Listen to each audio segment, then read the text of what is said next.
Assalamualaikum warahmatullahi wabarakatuh. Selamat malam.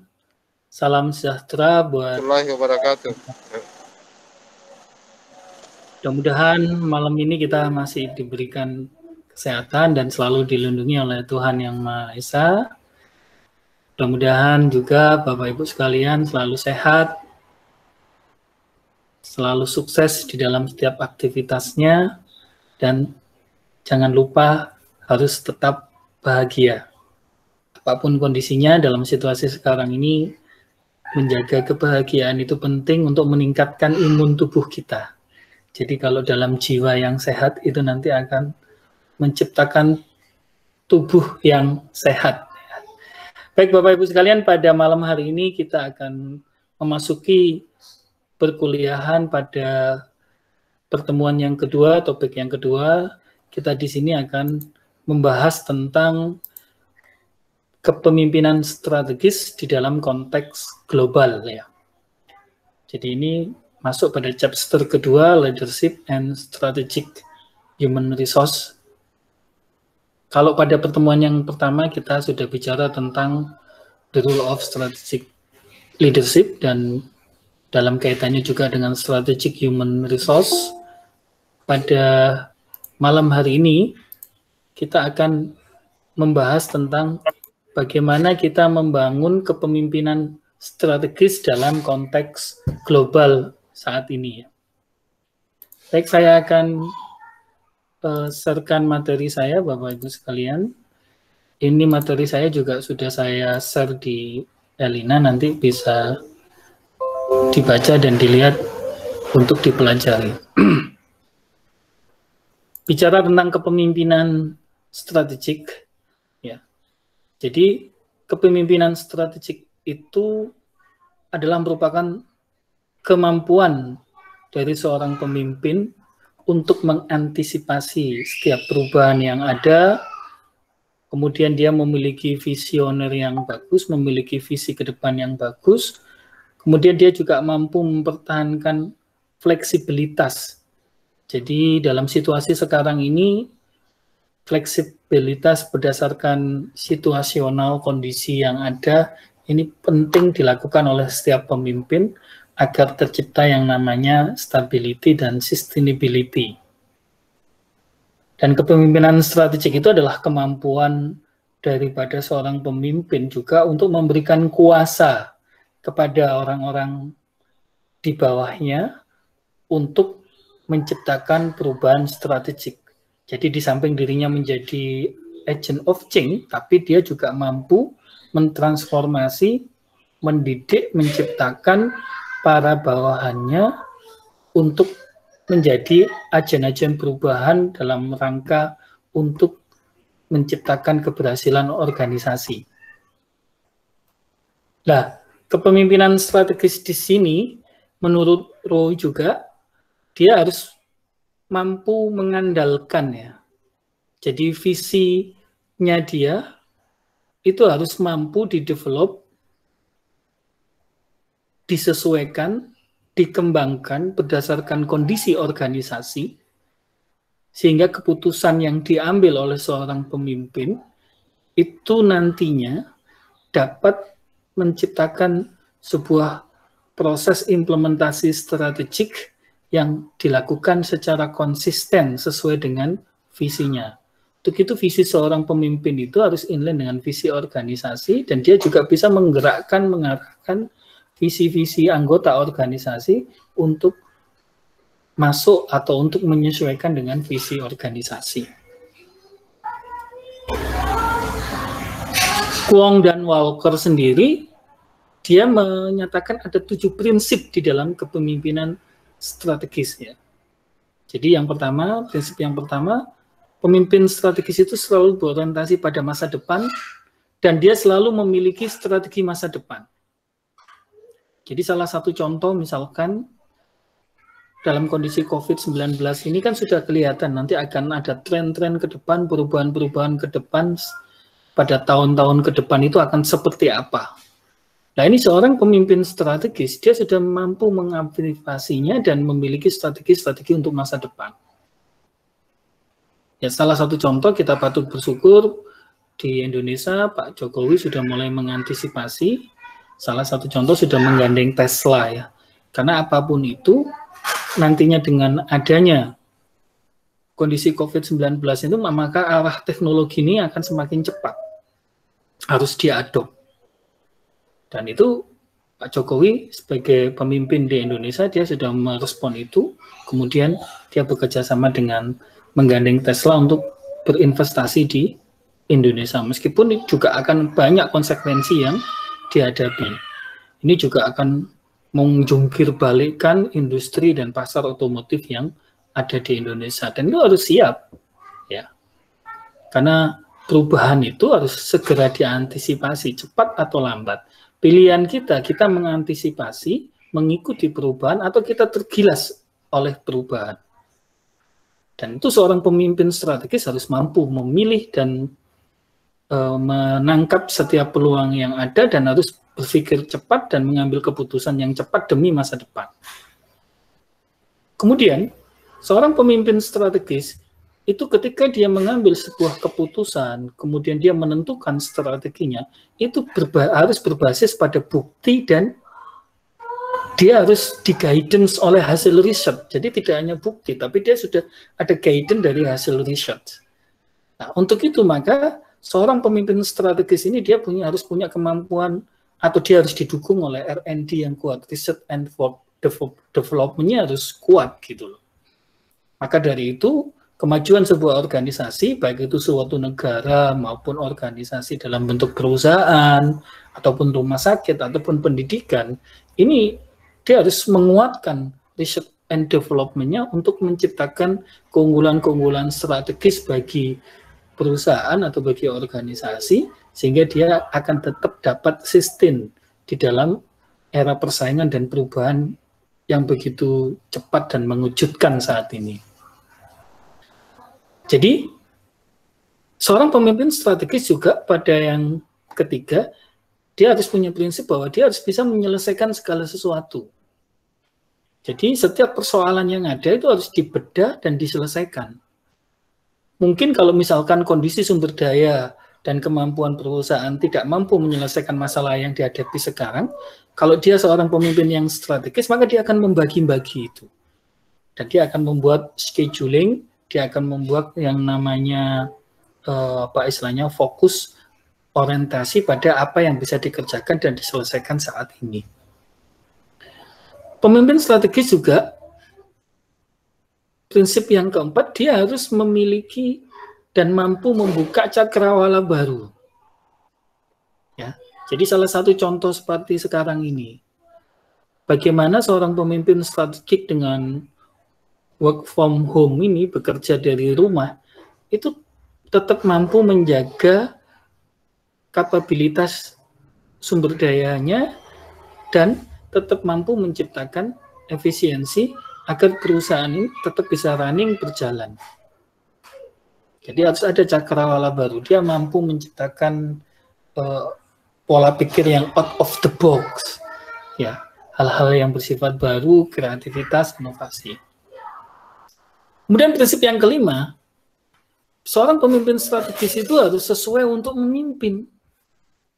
Ya. Jadi, kalau kita ditunjuk menjadi seorang pemimpin, kemudian kita harus mampu menginventarisir kondisi sumber daya yang ada, kita harus mampu menginventarisir kondisi SDM yang ada, yang dimiliki oleh organisasi. Ada kalanya ketika kita melihat bahwa seorang pemimpin itu dia tidak direspon dengan baik, kapabilitas yang ada dirinya tidak sesuai dengan kapabilitas yang dimiliki, yang diinginkan oleh organisasi atau anggota organisasi, maka ada kalanya itu menunjukkan bahwa pemimpin strategis itu pada posisi itu dia tidak sesuai untuk memimpin. Nah, pilihannya adalah dia menyesuaikan atau kemudian pemimpin strategis itu memunculkan pemimpin yang baru atau the second line yang itu bisa diterima oleh anggota organisasi. Ya. Kemudian prinsip yang keenam adalah pemimpin strategis itu harus menjadi mitra yang baik. Jadi kalau kita ingin mencapai sebuah tujuan organisasi itu secara efektif dan efisien, maka kita harus menempatkan seorang pemimpin strategis itu menempatkan dirinya itu menjadi mitra yang baik buat karyawannya, buat koleganya, ya kan? Bahkan dia mampu menciptakan hubungan sinergi meskipun dalam kondisi persaingan. Nah, ini menunjukkan bahwa seorang pemimpin itu memiliki kemampuan untuk menjadi mitra yang baik. Dan yang prinsip yang ketujuh adalah seorang pemimpin strategis adalah melakukan hal yang benar. Melakukan hal yang benar ini adalah dia menempatkan efektivitas dulu ya, untuk mengantisipasi perubahan. Jadi jangan sampai dia mengambil keputusan yang salah di dalam mengantisipasi perubahan. Untuk itu seorang pemimpin strategis dia harus memiliki wawasan yang luas, dia memiliki kebijaksanaan, sehingga dia dapat mengambil keputusan-keputusan strategis yang benar. Stephen Covey sendiri juga mengatakan kalau kita ingin memimpin dan berhasil di era sekarang ini, seorang pemimpin itu harus memiliki visi, kemudian dia memiliki keberanian, dia memiliki kerendahan hati untuk terus-menerus belajar. Ya, jadi dia pembelajar yang baik juga. Di samping dia berani, dia pembelajar yang baik, dia tidak anti terhadap kritik, dan dia akan mengapresiasi saran-saran atau dukungan-dukungan atau nasihat-nasihat yang baik, dan dia akan mengapresiasi bahwanya yang lebih pintar dari dia diapresiasi. Ya kan? Dia juga selalu mengasah kecakapannya, menjaga emosinya, dan yang pasti dia menjadi the agent of change. Jadi dia menjadi agen perubahan. Nah, kemudian bagaimana kaitannya kepemimpinan strategis dalam konteks global? Ya. Jadi kalau kita ngomong kondisi sekarang ini, tidak ada satupun yang kita bicara konteksnya lokal, tidak ada. Jadi semuanya itu konteksnya global. Sebagai salah satu contoh saja, sekarang pedagang kaki 5 emperan saja, itu kalau boleh berpikir dia, strateginya itu konteksnya global, meskipun market yang dia hadapi adalah lokal. Contohnya apa? Kita lihat bahwa yang banyak yang dijual di pedagang buah itu, kalau itu produk dalam negeri, bisa dihitung. Bahkan sekarang mungkin kebanyakan yang dijual kaki 5 itu justru barang-barang impor. Ya kan? Itu menunjukkan bahwa sekarang kondisinya adalah harus dihadapkan, bisnis itu dihadapkan pada satu konteks yang global. Ya. Jadi Lee dan Joe sendiri mengatakan bahwa dalam kondisi konteks yang global ini, pemimpin global ini sekarang kita kesulitan dalam kedaulatan keuangan negara di seluruh dunia. Siapa yang menjamin bahwa uangnya tidak terdepresiasi? Sulit. Jadi kebijakan satu negara yang lain maka akan berdampak pada kebijakan yang lain. Makanya sekarang kalau kita ngomong perdagangan uang itu menjadi sesuatu yang fluktuatif banget. Bahkan bisa awas, bisa menit perubahannya. Begitu konteks global ini menjadi sesuatu yang keniscayaan ya, suatu keharusan. Kemudian pemimpin organisasi dalam konteks global ini, maka dia harus berpikir secara strategis. Dia harus menerapkan kondisi etis dan menerapkan transformatif pendekatan kepemimpinan yang kreatif. Jadi dibutuhkan kreativitas dan itu harus ditransformasikan ke dalam bawahannya.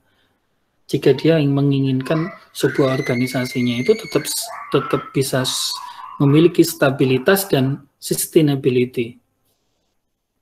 Joe sendiri mengatakan bahwa kepemimpinan global itu pada akhirnya akan melibatkan peningkatan interaksi dengan budaya lain. Para pemimpin global perlu melakukannya dengan peka budaya. Jadi ya kalau kita ngomong salah satu contoh industri pariwisata, jadi kalau misalnya Indonesia mengendaki supaya alamnya ini menjadi satu industri pariwisata yang baik, maka untuk mendatangkan wisatawan asing, maka mau tidak mau juga harus mengadopsi budaya-budaya masyarakat global agar mereka juga ketika datang di sini dia merasa ini seperti di rumahnya. Nah, itu sebuah keniscayaan, tidak bisa kalau memang kondisinya harus seperti itu. Tidak bisa kita kemudian mengharapkan orang lain datang ke rumah kita, tapi kemudian kita membuat aturan-aturan yang ketat di dalam rumah kita, ya mereka akan pergi. Karena mereka datang ke sini, mereka bayar, kecuali mereka datang ke sini gratis. Free, ya. Kalau mereka datang ke sini free, ya dia akan menyesuaikan. Tapi kalau mereka harus membayar, ya kita sebagai produsen, kita yang harus menyesuaikan dengan kondisi customer. Ya paling tidak ada semacam kayak transformasi, kemudian ketemu titik temu bagaimana kita tetap menjaga eksistensi budaya kita, tapi kita juga memfasilitasi budaya mereka. Nah, ini perlu dilakukan dalam konteks global sekarang ini. Kemudian Bauer sendiri juga mendefinisikan bahwa kepemimpinan global itu sebagai kemampuan individu dalam lingkungan global untuk memotivasi orang lain untuk berkontribusi pada keberhasilan organisasi. Jadi,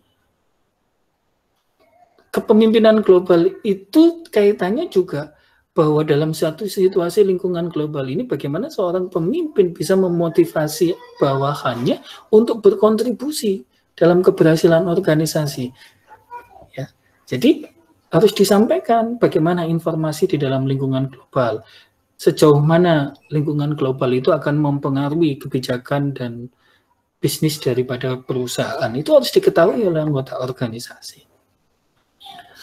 Nah, GESIP, kemudian SOSE dan Riase ini tahun 2015 dia melakukan sebuah penelitian. Jadi meskipun banyak teori tentang kepemimpinan, tapi dalam konteks global, kepemimpinan transformasional itu muncul secara universal sebagai pendekatan kepemimpinan yang diterima mampu menjangkau lintas budaya untuk meningkatkan kinerja organisasi dan mendorong perubahan dalam lingkungan global. Ya. Apa sih sebetulnya kepemimpinan transformasional itu? Jadi, kepemimpinan transformasional ini merupakan suatu pergerakan moving ya. Jadi kalau dulu fokusnya seorang pemimpin itu cenderung kepemimpinan transaksional, di mana pemimpin itu untuk memotivasi bawahannya, para pengikutnya untuk mencapai sasaran, maka dia akan menetapkan dengan memperjelas syarat-syaratan tugas. Jadi kaitannya ini dengan standar operasional dan prosedur, jadi dibatasi.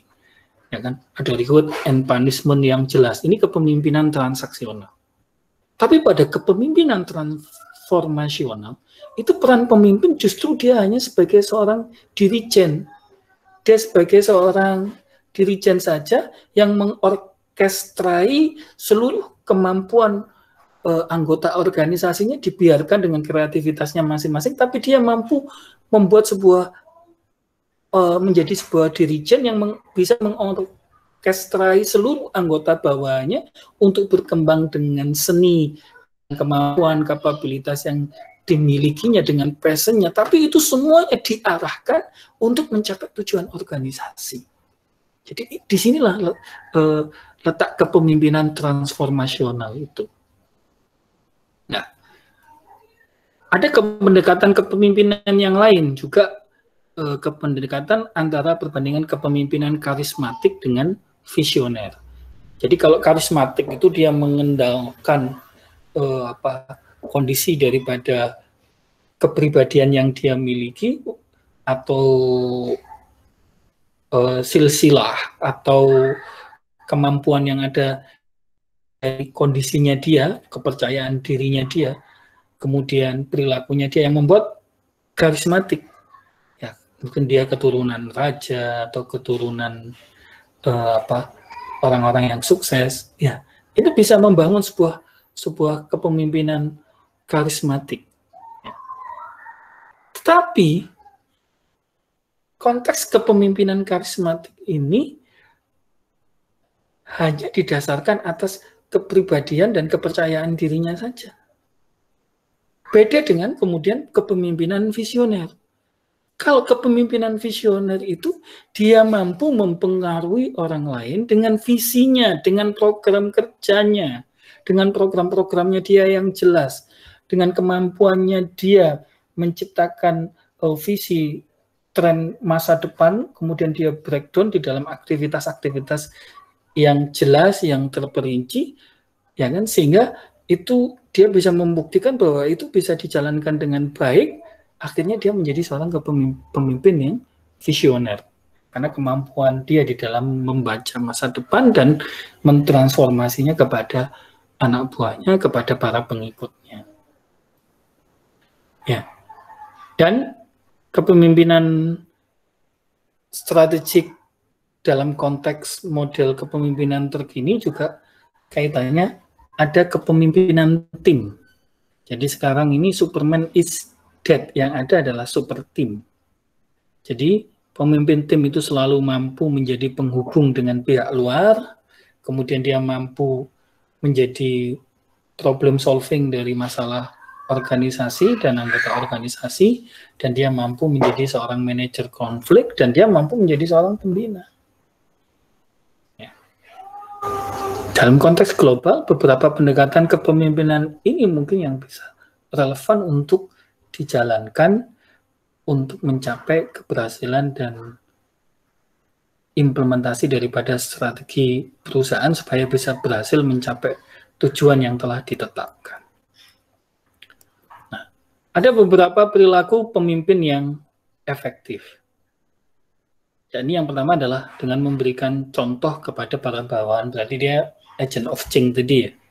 Kemudian dia juga mampu menjadi role model kalau dia mampu memberikan contoh kepada para karyawannya. Dan ini lebih mudah untuk bisa menggerakkan orang lain apabila apa yang kita sampaikan kepada orang lain itu ada pada diri kita. Sehingga ini juga memudahkan seorang pemimpin untuk menciptakan suatu tatanan nilai dan keyakinan bagi para karyawannya. Sehingga para karyawannya juga punya passion, dorongan untuk mengejar, menyesuaikan dengan apa nilai-nilai yang ada yang dicontohkan oleh para pemimpinnya. Kemudian, pemimpin yang efektif itu juga dia memfokuskan upaya para karyawannya terhadap tujuan yang menantang dan terus mengarahkan mereka kepada tujuan tersebut. Jadi diberikan sebuah opportunity kepada para karyawannya untuk mencapai tujuan-tujuan yang menantang, yang itu bisa membuat antuisme karyawan untuk bekerja tertantang lebih tinggi. Kemudian dia juga mampu menyediakan sumber daya yang dibutuhkan karyawan untuk mencapai tujuan mereka, mampu memberikan penghargaan yang tepat, mendukung karyawan yang baik, dan mampu mengkomunikasikan apa yang menjadi strateginya, yang menjadi tugas-tugasnya kepada karyawan dengan baik. Dan kalau kita ngomong perilaku kepemimpinan, ya seorang pemimpin harus mampu menghargai keragaman para pekerjanya, kemudian merayakan keberhasilan dari para pekerjanya, mendorong kreativitas di antara para pekerjanya, kemudian bagaimana para pekerja itu ketika bekerja dia feel at home dan ada kebahagiaan di dalam melakukan pekerjaannya, dia bahagia untuk bekerja itu dan tetap terus menatap masa depan. Baik, sampai di sini mungkin ada yang mau ditanyakan atau di-sharingkan para Bapak Ibu sekalian. Mungkin dimulai dari Pak Eko. Pak Eko, bagaimana Pak Eko? Kaitannya dengan implementasi kepemimpinan strategis dalam konteks global. Silakan Pak Eko. Bapak, terima kasih kesempatan yang diberikan Bapak. Mohon izin Bapak, kalau kebetulan kan tadi disampaikan bahwa kepemimpinan saat ini ya Pak ya, saat ini.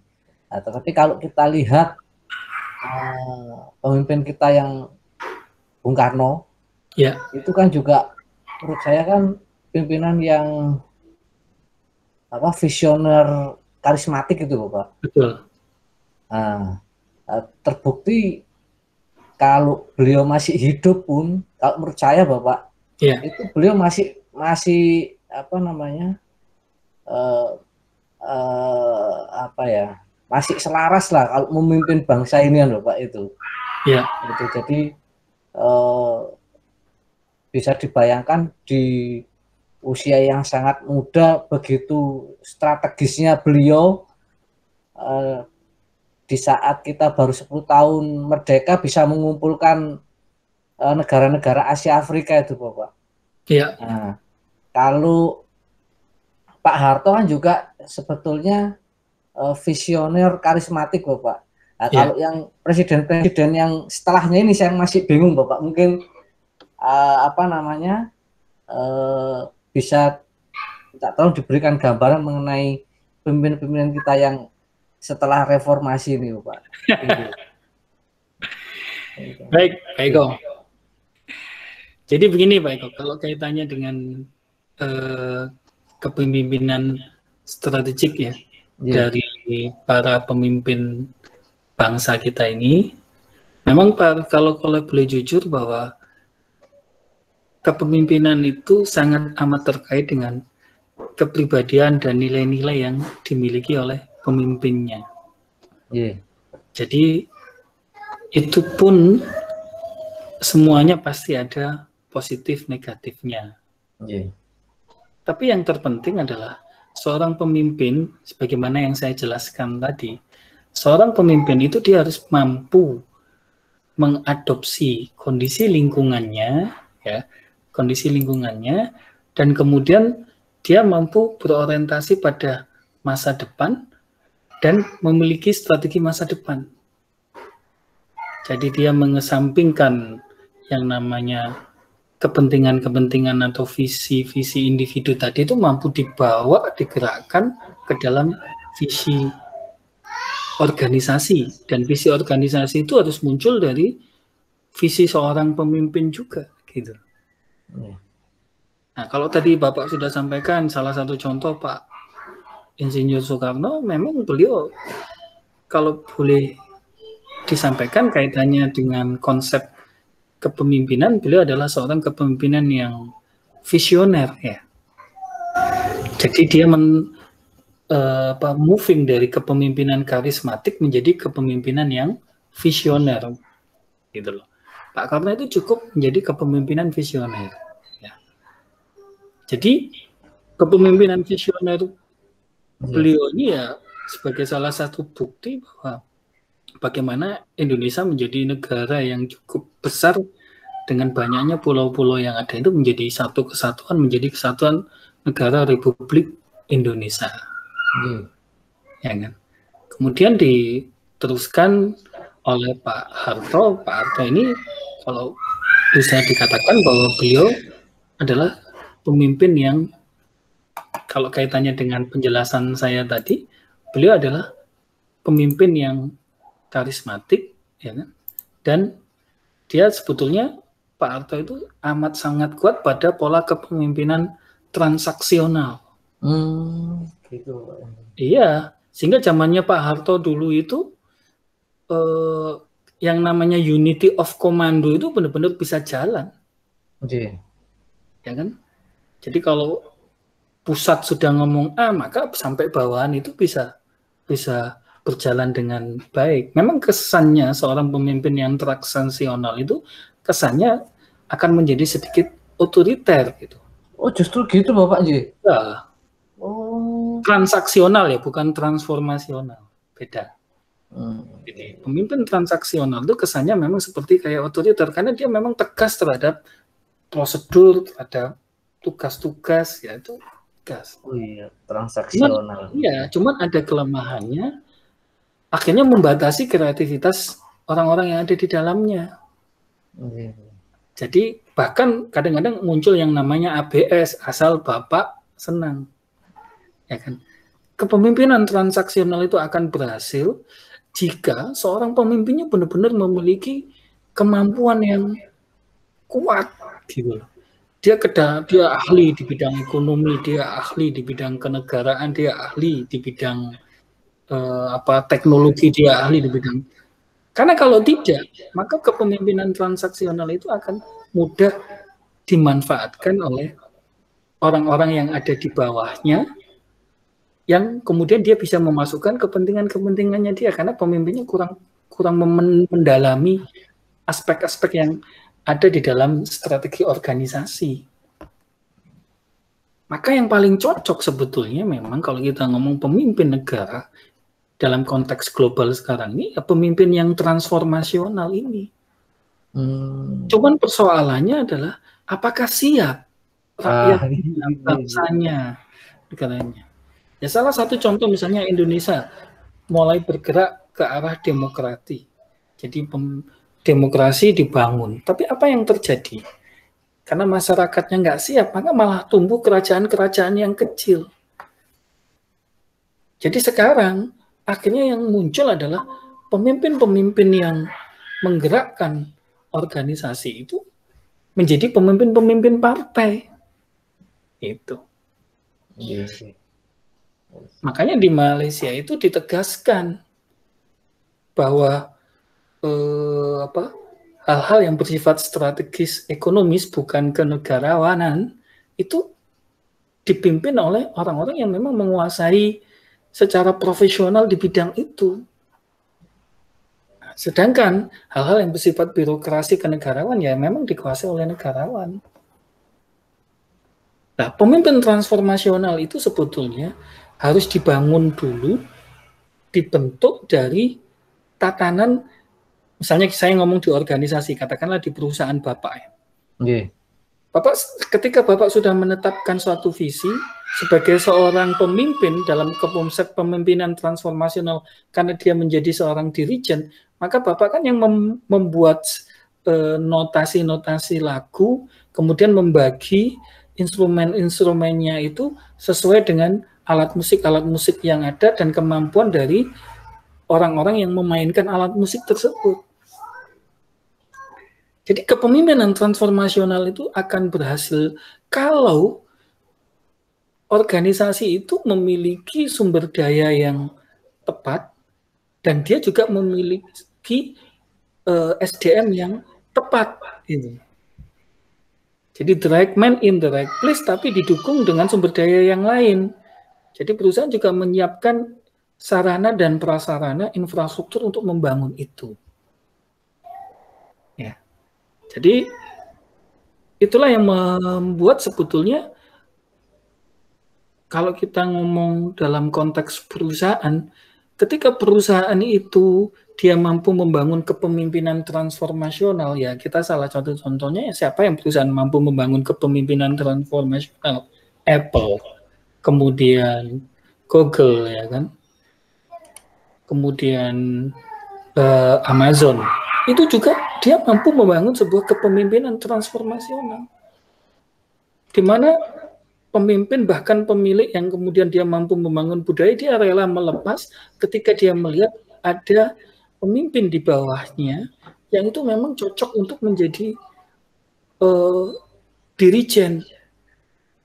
Dia tinggal mengawasi saja, dia membangun sebuah koridor supaya dirijen yang dia ciptakan tadi itu tidak lepas dari koridor yang telah ditetapkan.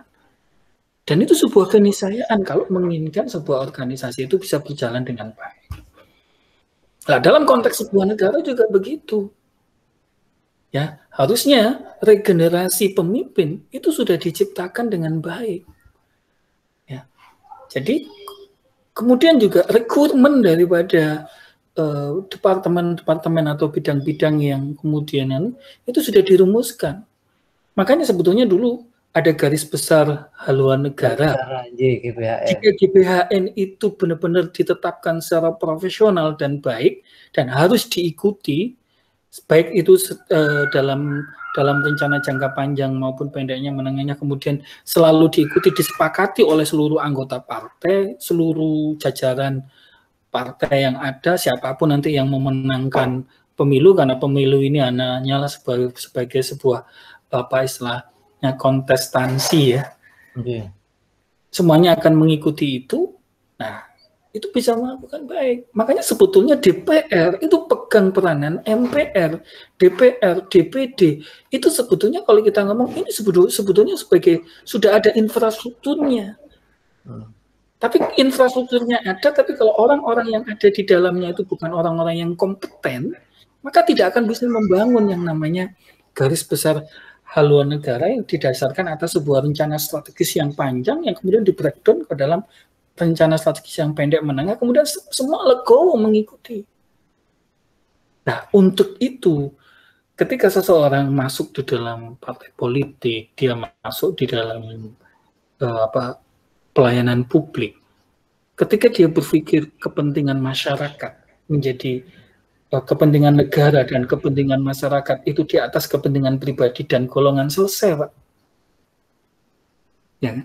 Nah, persoalannya kita memang jangankan di negara kita, negara-negara yang lain cenderung tidak seperti itu. Sifatnya manusia itu cenderung kalau dia mampu memimpin, dia akan mempertahankan stabilitas status quo ini supaya tetap dipegang dia, siapapun itu. Nah, itu kan berarti kalau konteks seperti itu, berarti konteks kepemimpinan kerajaan. Makanya ya kalau kita ngomong apakah itu sulit di suatu negara, ya memang sulit karena sebuah negara itu rata-rata dibangun dari konteks kerajaan tadi.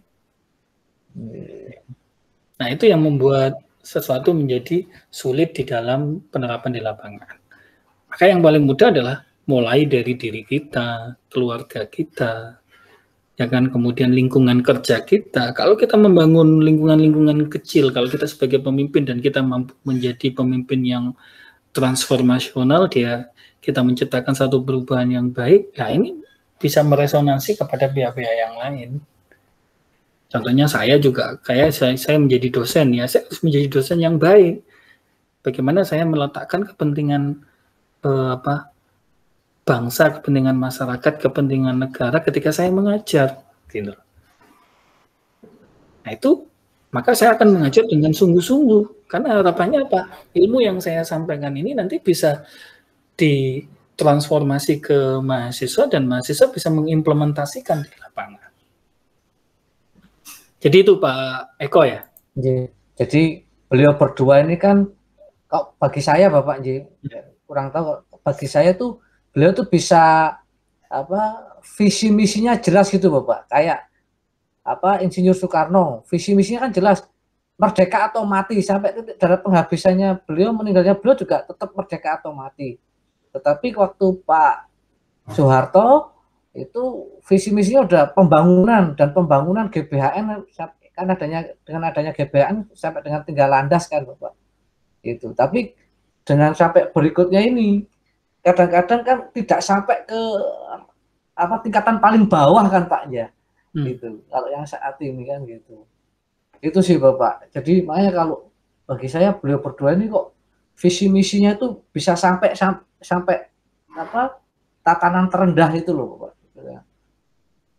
Gitu. Kalau sekarang ini saya jadi bingung sendiri kadang-kadang kan gitu. Tapi kalau kita ngomong dalam konteks global Pak, kadang-kadang kemampuan seorang pemimpin itu juga amat sangat dipengaruhi dari situasi lingkungannya. Ya kan? Jadi salah satu contoh bagaimana Bapak tahu seorang Mahathir Mohamad kan adalah yang membangun tonggak pondasi daripada Malaysia, sehingga Malaysia menjadi salah satu negara adidaya di ASEAN ya. Betul.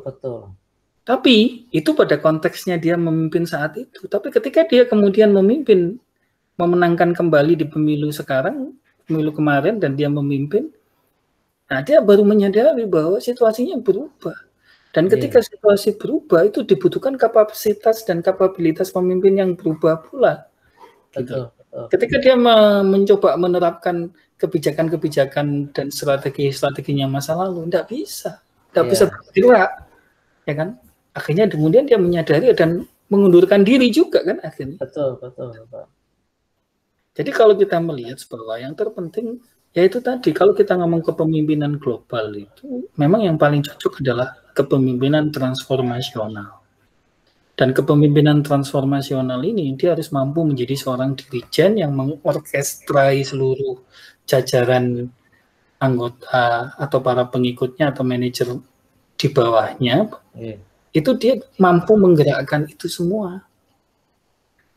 Ya, maka dari itu kaitannya itu, makanya ketika kita mampu menemukan bawahan yang memiliki kapasitas dan kapabilitas yang bagus, maka itu harus dimodelkan, dibuat yang namanya metamodel.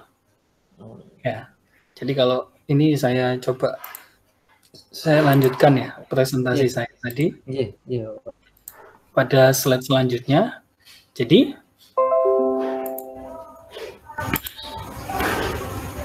sebetulnya kalau kita ngomong bahwa di dalam kondisi seseorang yang mempengaruhi behavior perilaku seseorang itu adalah pola pikirnya. Ya, untuk itu dibutuhkan yang namanya neurolinguistic programming. Jadi bahasa pemrograman otak. Di mana di sini ada metodologi, ada attitude, dan ada teknik. Bicara tentang metodologi adalah pendekatan-pendekatan bagaimana kita bisa mempengaruhi pola pikir orang lain, jadi mempengaruhi bahasa pemrograman otak orang lain, itu bisa kita masuki, kita pengaruhi, dan itu di situ dibutuhkan juga pendekatan-pendekatan yang bersifat attitude, ya, dan ada teknik di situ. Nah, itu harus disesuaikan. Salah satu contoh, ketika kita menyampaikan informasi agar informasi kita diterima oleh otak orang yang kita beri informasi, atau kalau kita misalnya ngomong kita sebagai komunikator, dia sebagai audiens kita, maka kita harus mengetahui siapa yang menjadi auditi kita, audiens kita ini siapa, bagaimana. Ya sama, seorang pemimpin harus memahami kondisi karakteristik kepribadian, kejiwaan dari anggota di bawahnya, sehingga dia bisa mempengaruhi mereka melalui komunikasi yang disampaikan. Ya. Kalau kita nanti sudah mampu membangun itu, jadi kita mentransformasi visi kita, mentransformasi kebijakan-kebijakan dan value-value kita kepada anggota organisasi di bawah, dan itu mampu dibentuk, maka selanjutnya kita bisa melakukan yang namanya modeling konsep. Ya, jadi bagaimana kita melakukan transfer knowledge. Jadi bagaimana yang ada di kepala kita itu kita masukkan ke kepala orang lain. Sehingga apa yang ada di kepala kita itu sama dengan apa yang ada di kepala orang lain. Ya. Sebetulnya kalau boleh jujur, sekarang teknologi itu Google juga sudah mulai mengembangkan dengan kondisi penelitiannya tentang DNA, nanti akan ditemukan bagaimana mentransfer knowledge itu secara efektif dari pola pikir seseorang ke orang lain. Itu nanti akan ditemukan teknologinya. Kalau itu sudah ditemukan, maka yang tidak bisa ditransfer itu adalah attitude. Ya. Attitude yang terkait dengan genetik dan kromosom ini yang tidak bisa diubah. Makanya ketika para pemimpin-pemimpin yang hebat, itu yang dibutuhkan adalah ketika dia merekrut anggota atau karyawan yang potensial, yang dilihat adalah karakteristik pribadinya. Ini sebagai salah satu contoh ya. Saya pernah mengikuti ujian atau seleksi untuk mendapatkan hibah gratis pelatihan tentang NLP Business Coach. Ya. Dan saat itu pesannya banyak, yang daftar ribuan. Ada yang lulusan, bahkan yang ada lulusan Harvard, Stanford, dan sebagainya. Tapi saya pede saja, saya daftar. Tapi kemudian saya lolos. Saya bingung juga, loh, kenapa saya lolos? Kalau dari kualifikasi akademik, kualifikasi secara administratif, mereka lebih baik. Nah, suatu ketika setelah saya mengikuti training dan jalan, saya dekat dengan master trainernya, dan kebetulan saya tahu dia yang menilai, saya tanya, apa yang membuat saya lolos di dalam program ini? Padahal saya merasa ada orang lain yang mungkin secara kualifikasi dia lebih layak. Kemudian master ini bilang, loh, konsep kita itu yang kita pentingkan, itu bukan apa yang ada di kemampuan intelijensi quotient-nya, tapi yang terpenting adalah emotional quotient dan spiritual quotient. Jadi dia ternyata melihat apa yang saya lakukan. Makanya ada beberapa pertanyaan itu, apa yang saya lakukan ketika usia saya 0 sampai 5 tahun, apa yang paling bisa saya ingat dan kejadian apa yang sampai sekarang saya mengingatnya. Itu disuruh menjelaskan. Setelah itu usia 6 tahun sampai usia 10 tahun, apa kemudian yang saya lakukan? Kemudian usia 11 tahun sampai 17 tahun, 21 tahun, itu apa yang paling saya ingat? Nah, ternyata dia melakukan semacam metamodeling dalam kaitannya dengan attitude, supaya nanti dia mengumpulkan kita pada metaframingnya dia, sehingga yang namanya transfer knowledge tadi itu bisa berjalan dengan baik. Jadi, seorang pemimpin itu juga harus melakukan itu. Jadi, seorang pemimpin itu harus memahami, dia harus mampu menjadi terapis dan membantu anggota organisasi, kalau saya istilahkan di sini pasiennya, untuk bisa menemukan potensinya dan dia bekerja sesuai dengan potensi yang ada di dalam dirinya, itu dia kembangkan dan dia menjadi ahli sesuai dengan kapabilitas yang ada di dalam dirinya.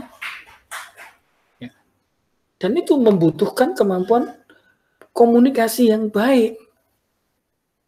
Dan dia mampu menciptakan bahasa pemodelan yang baik untuk mentransformasi perubahan dan menumbuhkan seseorang untuk menjadi dirinya yang lebih baik.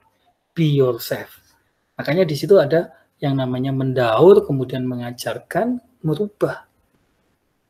Jadi, kalau misalnya itu sampah, maka kita tidak bisa memandang itu semuanya sampah. Tidak bisa kemudian sampah itu dikatakan tidak bermanfaat. Kita harus mampu, seorang pemimpin itu harus mampu mendaur. Jadi bagaimana yang kelihatannya sampah tadi itu didaur ulang dan bisa didaya gunakan untuk kepentingan organisasi. Kemudian dia juga mampu yang namanya mengajarkan. Jadi di sini dia mentransformasi knowledge dia, mentransformasi budaya yang ada di dalam dirinya, value-nya dia, melalui komunikasi dan contoh-contoh yang dia berikan, karena dia menjadi agent of change. Kemudian yang ketiga, dia mampu merubah. Jadi merubah sesuatu yang tidak produktif menjadi produktif. Merubah sesuatu yang itu biasanya dia tidak kompeten menjadi kompeten. Merubah seorang yang biasanya dia tidak memiliki passion menjadi memiliki passion. Merubah seseorang yang biasanya bekerja secara individualistik, tapi dia mampu merubah seseorang itu menjadi bekerja secara tim. Jadi itu merupakan salah satu alat bagi seorang pemimpin untuk bisa menggerakkan anggota organisasinya sehingga dia bisa mencapai tujuannya. Baik, ada yang mau ditanyakan lagi dari apa yang saya sampaikan tadi? Silakan. Izin Bapak. Ya. Itu tadi yang NPL ya Pak, itu tadi Pak ya. NLP. Itu. Seperti saya ini kan termasuk yang susah linguistik Bapak Nji. Mungkin Bapak bisa melihat saya kan pasti kan.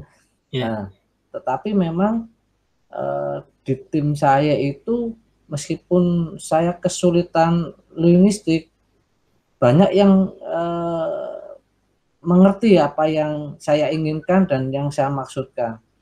Nah, untuk melatih linguistik itu bagaimana Pak supaya teman-teman yang saya nyebutnya ilmu ngertinya kurang itu bisa tersampaikan apa yang saya harapkan dari mereka gitu Pak. Jadi kalau kita ngomong komunikasi, dalam psikologi komunikasi itu ada 3 tahapan Pak Eko. Jadi yang pertama adalah intrapersonal communication. Yeah. Jadi intrapersonal communication ini adalah kemampuan seseorang di dalam menyampaikan sebuah pesan itu didalami pada dirinya sendiri terlebih dahulu. Salah satu contoh misalkan Pak Eko tadi, Pak Eko kesulitan menyampaikan sesuatu kepada orang lain dengan baik dari sisi komunikasi verbalnya mungkin, tapi karena Pak Eko memiliki komunikasi interpersonalnya itu baik, maka orang lain bisa menerima itu, bisa melihat itu. Karena kalau kita ngomong bahwa komunikasi itu ada yang bersifat verbal, kemudian ada yang bersifat non-verbal. Verbal itu adalah apa yang kita sampaikan. Sedangkan non-verbal itu terkait dengan voice kita, kemudian body language kita.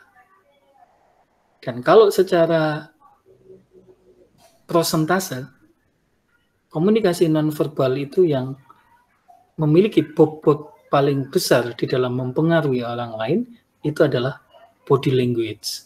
Oh gitu Bapak? Iya. Bukan verbal Bapak J? Bukan. Verbal itu kalau nggak salah 10%. Bahkan nggak sampai. Yang di atas 50% itu adalah body language.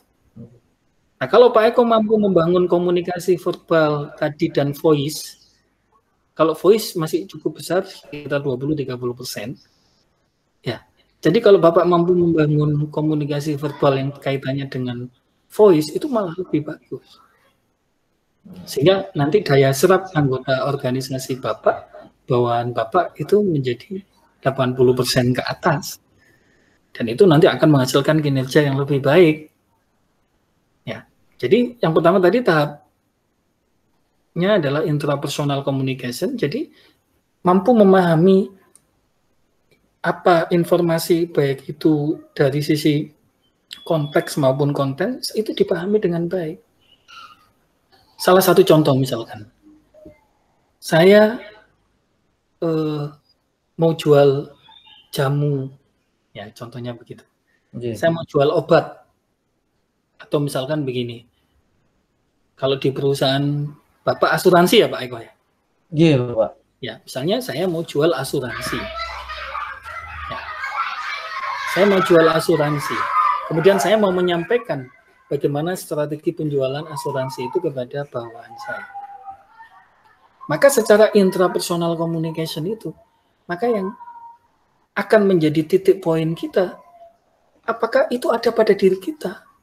Jadi ketika kita ngomong strategi penjualan, selama ini akan ditanyakan, apakah kita kemudian pernah menjual dengan prestasi yang wow?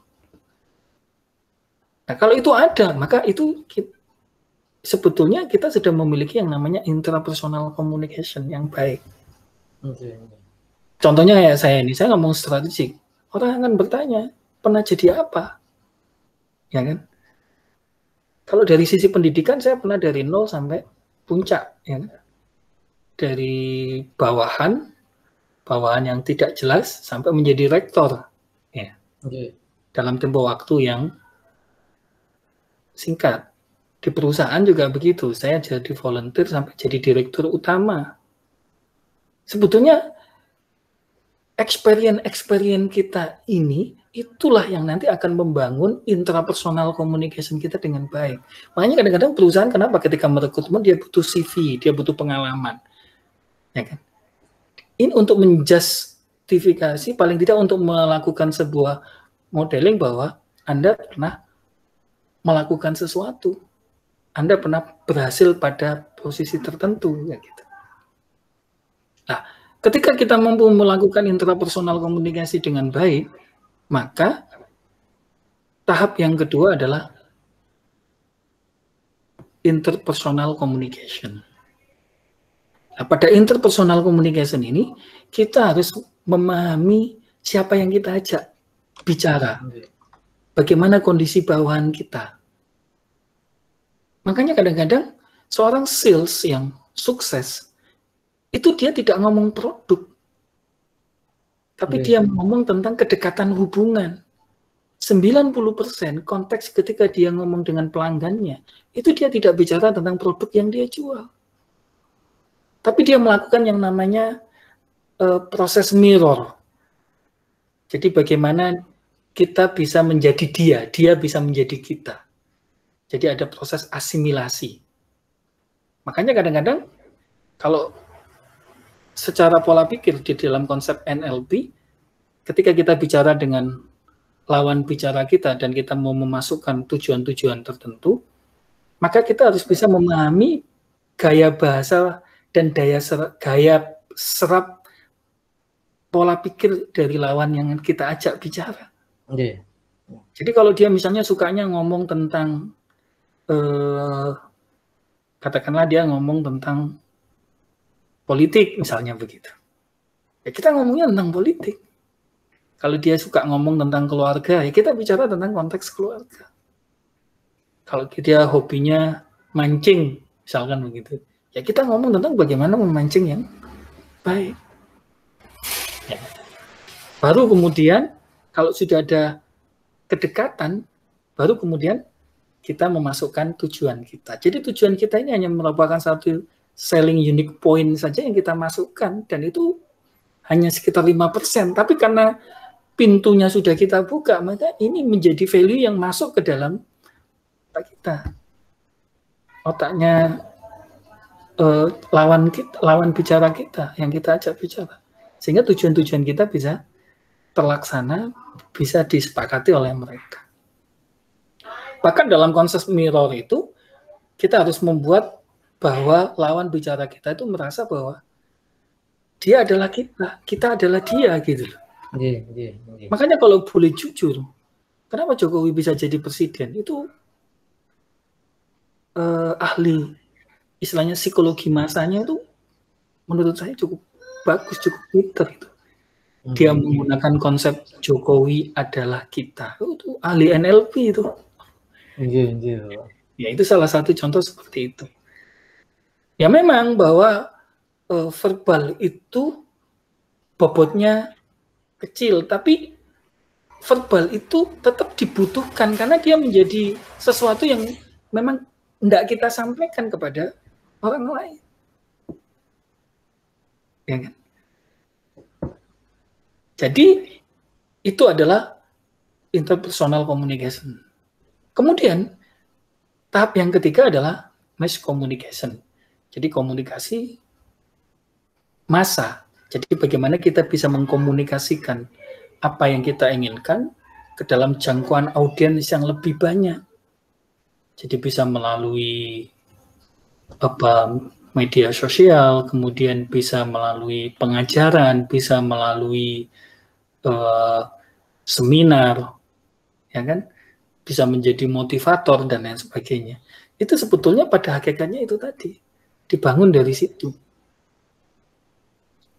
Jadi ada tahapannya Pak ya untuk bisa mencapai itu.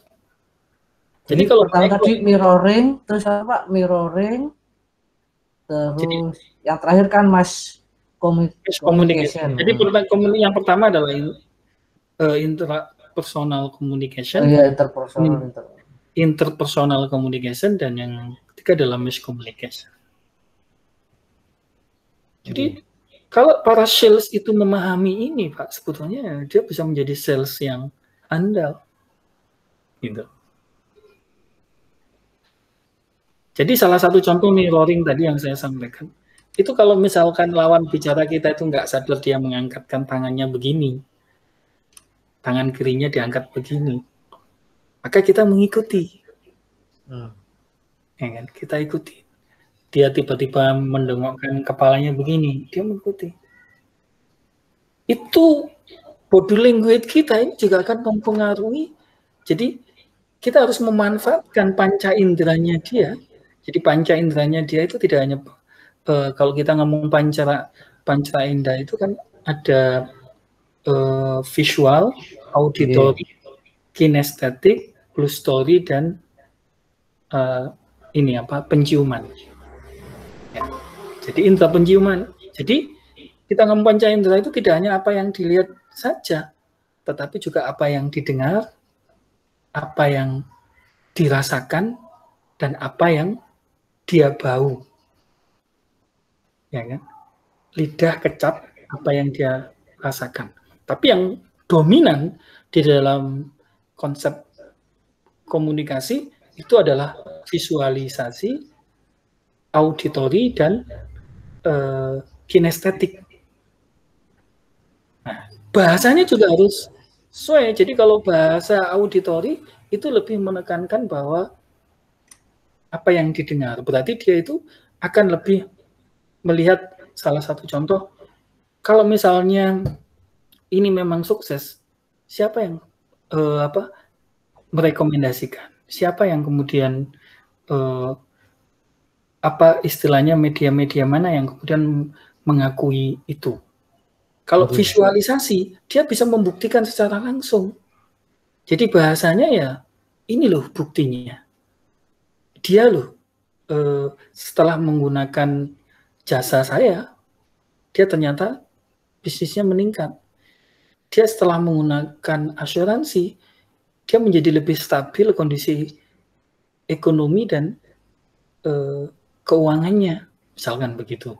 Karena dia mampu merencanakan keuangannya dengan baik. Ini buktinya. Nah, kalau kita ngomong bukti itu visual. Kalau kita ngomong auditori berarti rekomendasi, banyak didengar, banyak orang yang. Kalau kita ngomong kinestetik, berarti dia bisa merasakan.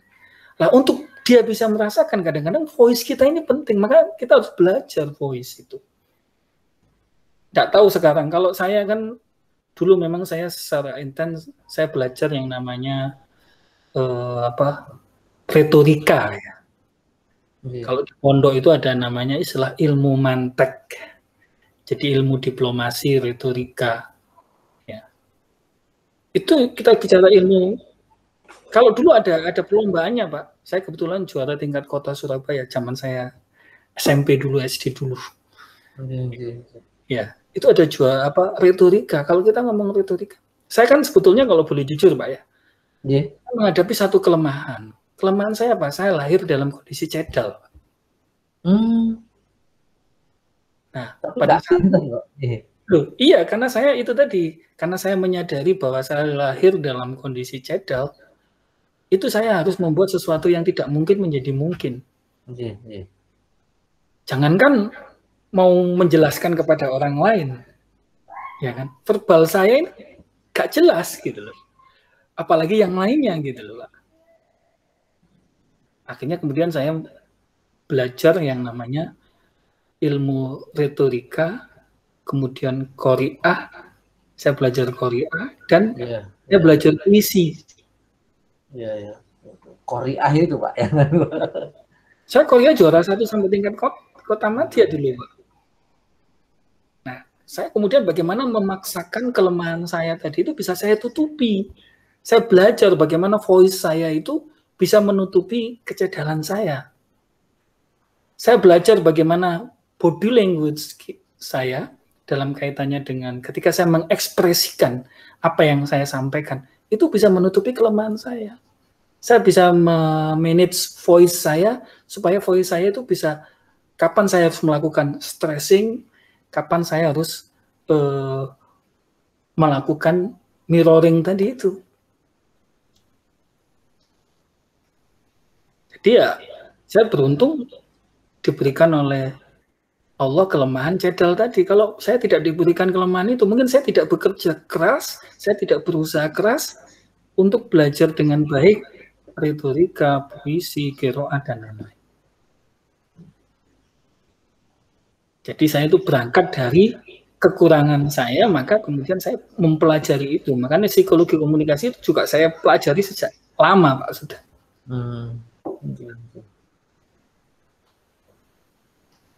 Ya, itu tadi kan kelemahan saya kan di verbal, Bapak. Iya. Nah, kelemahan saya di verbal ini karena itu tadi menurut Stephen Covey tadi bahwa memang saya kurang mengasah kecakapan emosi, Bapak. Nah, tapi itu tadi seringkali saya ditegur sama pimpinan saya antara otak dan verbal ini kecepatan otak saya katanya.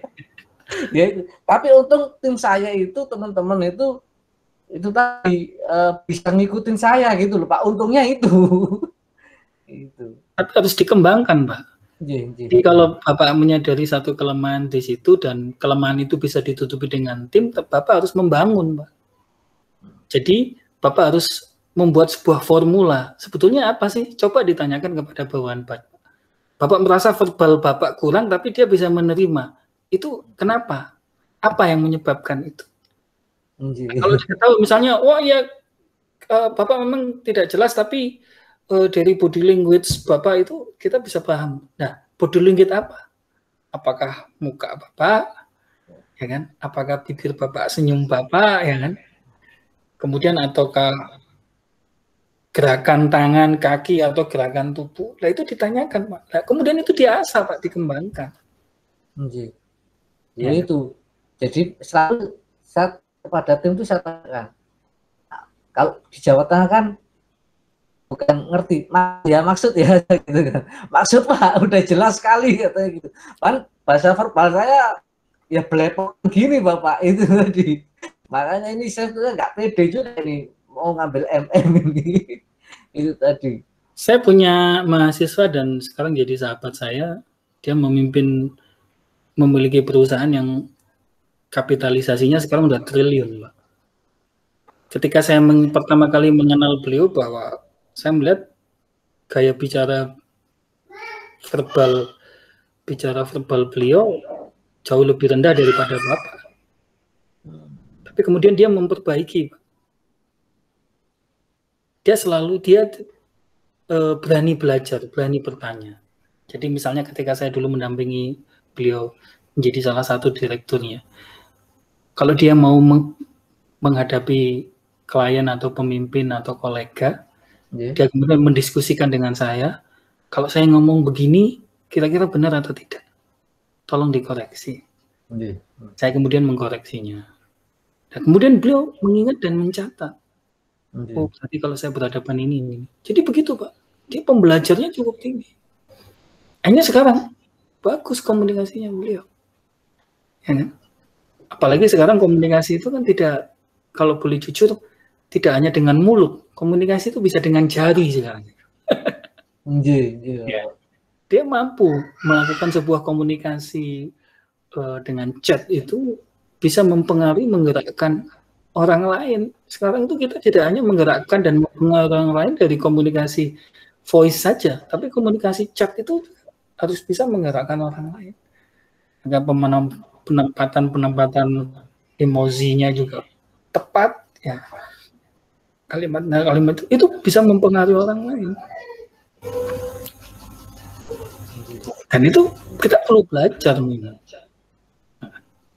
Makanya ya memang kita harus jadi manusia pembelajar, Pak Eko. Intinya kan ya itu contoh Pak kan sudah saya siapkan ya pointer-pointer Pak ya.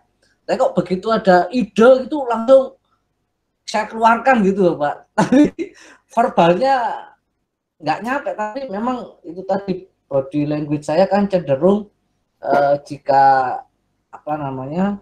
kita lakukan diskusi, saya cenderung berdiri Bapak memang, dan saya tidak jarang sekali duduk, saya berdiri jalan ke sana kemari, jadi ya itu mungkin yang membantu teman-teman mengerti apa yang saya inginkan gitu.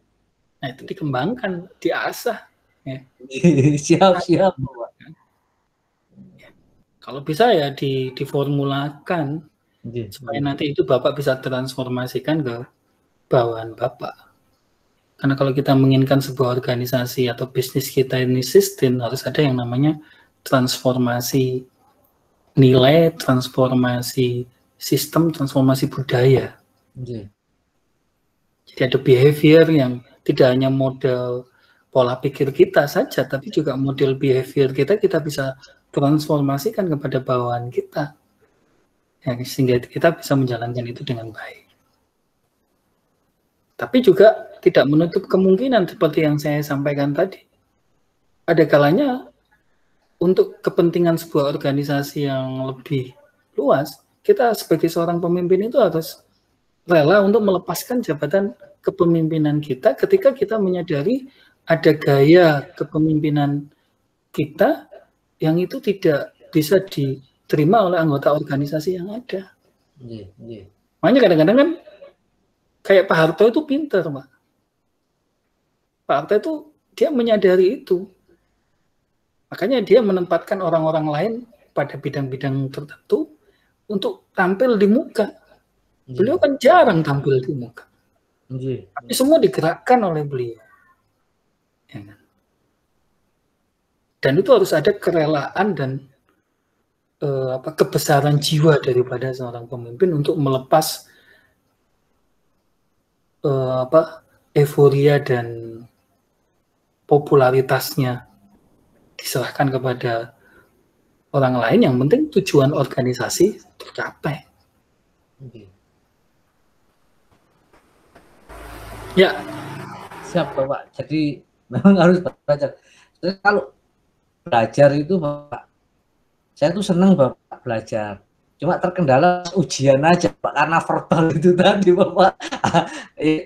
Bapak udah bisa lah melihat hasil ujian saya kemarin itu kan, strategic management sudah nampak lah itu bagaimana verbal saya itu di situ memang kekurangan saya Bapak. Demikian Bapak. Tapi yang pasti bahwa kalau kita ngomong organisasi itu apapun caranya boleh berbeda-beda. Tapi tetap ujungnya apakah cara tersebut itu efektif mencapai tujuan organisasi. Kalau kita memiliki satu keunikan yang berbeda, kita memiliki karakteristik yang berbeda, nggak ada masalah. Yang penting kita harus bisa memastikan bahwa karakteristik kita ini bisa mencapai tujuan organisasi secara efektif. Justru kalau itu bisa berbeda, itu membuat kita menjadi unik, menjadi pembeda. Dan itu akan dilihat orang lain. Kita itu sebetulnya kalau kepingin bisa dilihat oleh orang lain, kita harus menonjol, kita harus unik. Nah, kadang-kadang kita tidak sadar, sesuatu yang kita anggap sebagai kelemahan, itu menjadi sesuatu yang unik sebetulnya. Dan itu pembeda kita. Nah, kalau kita bisa mengasah sesuatu yang unik tadi itu, dari sesuatu yang kita anggap sebagai kelemahan, tapi kita bisa memanfaatkan itu menjadi satu yang unik, maka itu akan menjadi satu keunggulan. Dan itu akan selalu diingat. Ya, salah satu contoh misalnya, Pak Eko akhirnya di jajaran perusahaan akan diingat. Meskipun Pak Eko memiliki verbal yang kurang, tapi ternyata body language Pak Eko itu bisa menggerakkan orang lain untuk mencapai tujuan. Contohnya, itu bisa jadi satu keunikan. Ya. Siap Bapak. Iya, matur nuwun Bapak. Baik, Mbak Talia. Yang lainnya Bapak ini nggak ada Pak Maruji, nggak ada Pak Maruji. Support yang luar biasa beliau ini. Ya, Mbak Mita mungkin ya, ada yang kalau baik Pak. Ya, kalau kekurangan tiap orang, apalagi individu, terutama seperti pemimpin, pasti banyak. Kayak saya sendiri kan, saya sebenarnya orangnya nggak seberapa suka berbicara ya Pak, lebih banyak diem. Tapi kan karena profesi jadi dokter gitu kan juga harus banyak ngomong. Kalau nggak kayak gitu gimana cara kita nanti bekerja dan berhubungan dengan orang lain, terutama untuk memimpin orang. Terus kalau semisal dari profesi saya, kalau dari kalangan medis, biasanya sih kalau sebagai dokter, gaya kepemimpinannya utamanya ke arah tim. Soalnya karena kami kan bekerjanya kan terutama dalam tim. Jadi biasanya satu dokter nanti tim dengan seperti dengan perawat, bidan, apa dan nakes lain-lainnya. Jadi di situ yang jadi dokter itu mau nggak mau memang harus jadi leader. Jadi walaupun dokternya cuma satu, nggak bisa ngomong, skill leadernya nggak bagus, tapi kalau dia dokter ya di tim itu dia mau nggak mau jadi leadernya. Jadi ya memang tantangan tersendiri kalau misal dalam jadi seorang dokter. Memang kami kan dari pembelajaran aja di zaman sekolah itu memang dididik jadi leader, walaupun bisa nggak bisa tetap harus bisa, walaupun nanti timnya jalannya nanti bagus atau hancur ya pokoknya jadi leader gitu. Iya, ya kalau dokter lebih ke arah tim itu sih Pak, kalau misal memegang organisasi ya mungkin seperti tipe tiap orang berbeda-beda. Kalau mungkin kalau yang tadi dari kuliah seperti gaya pemimpinan transformasional, itu Iya, kan memang gaya kepemimpinannya kan lebih ke arah orkestra nih Pak ya. Jadi iya, tinggal mengendalikan saja, jadi tinggal mengarahkan gini gini gini, terus anggotanya jalan.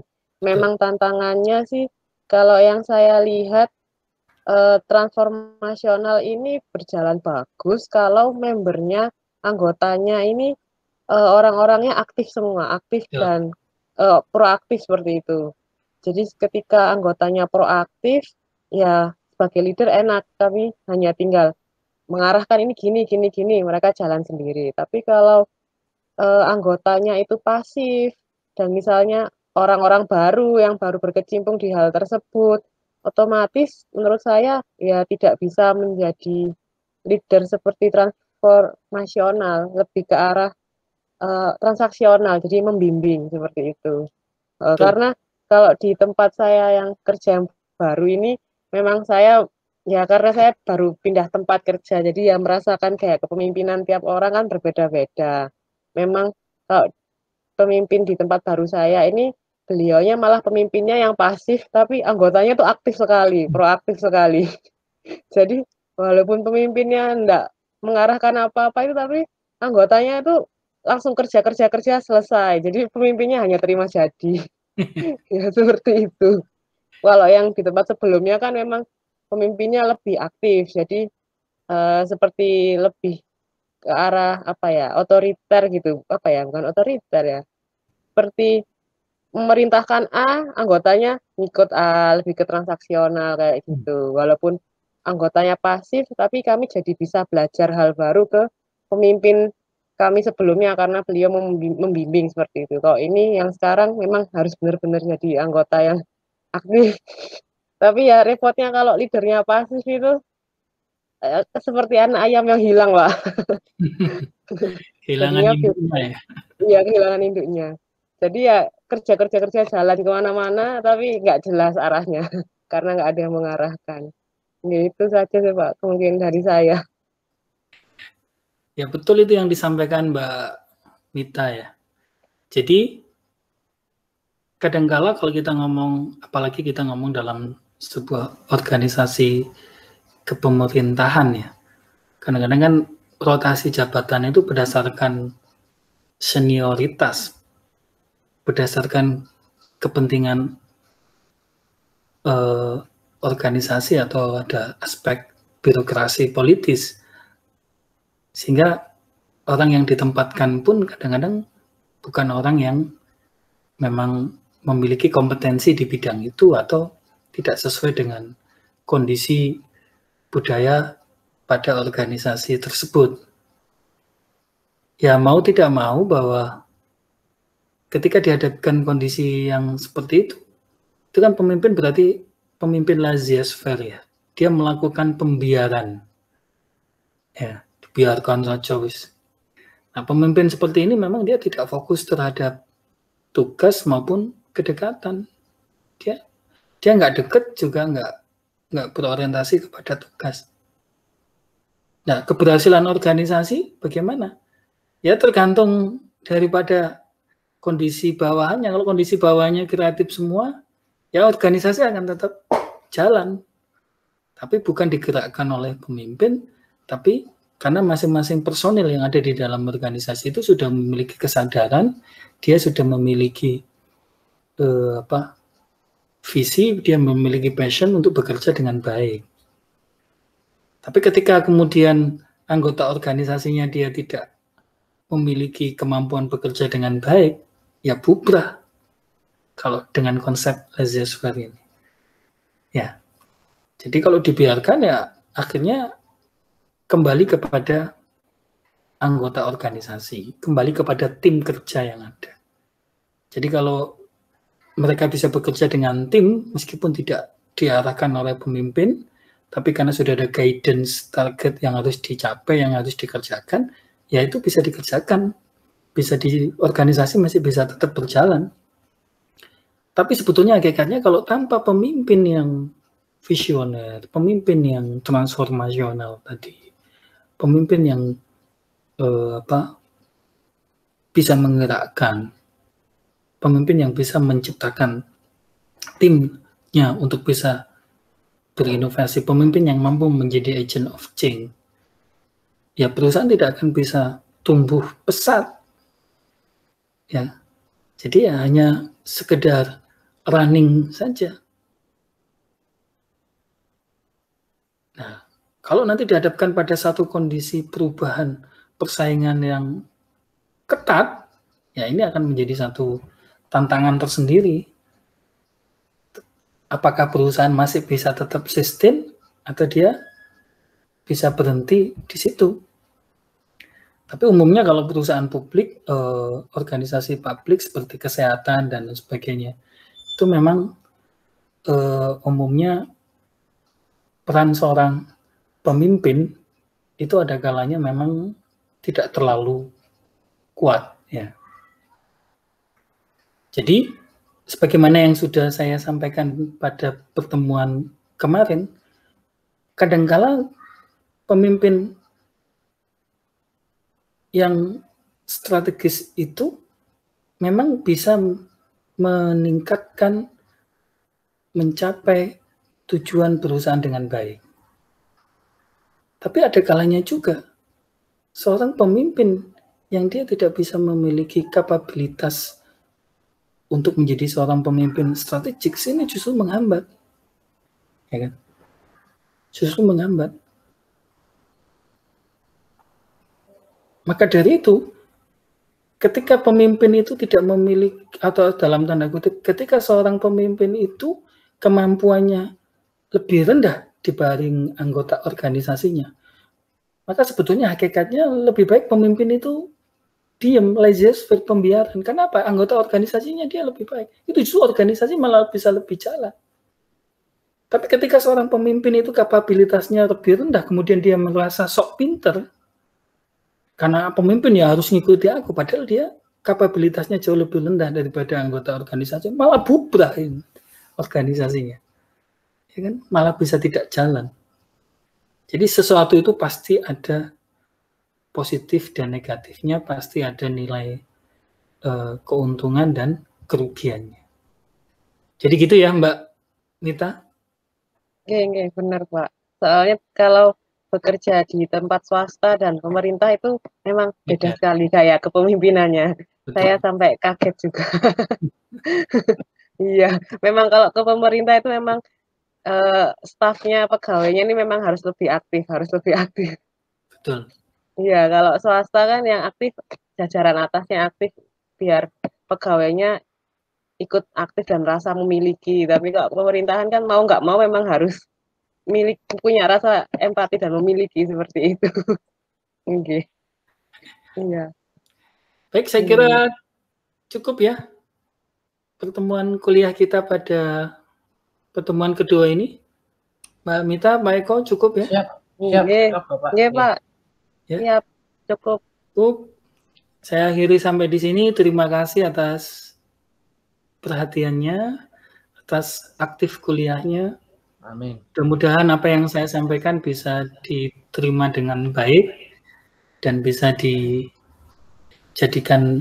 sesuatu yang bermanfaat untuk mengembangkan apa yang ada di organisasi Bapak dan Ibu sekalian. Amin, Pak. Saya akhiri sampai di sini. Terima kasih. Saya berdoa semoga Bapak Ibu sekalian selalu sehat. Amin. Dan selalu sukses. Amin. Jangan lupa bahagia. Karena bahagia itu yang paling penting ya Bu Mita untuk tetap sehat. Baik, saya akhiri sampai di sini. Selamat malam. Assalamualaikum warahmatullahi wabarakatuh. Waalaikumsalam warahmatullahi wabarakatuh.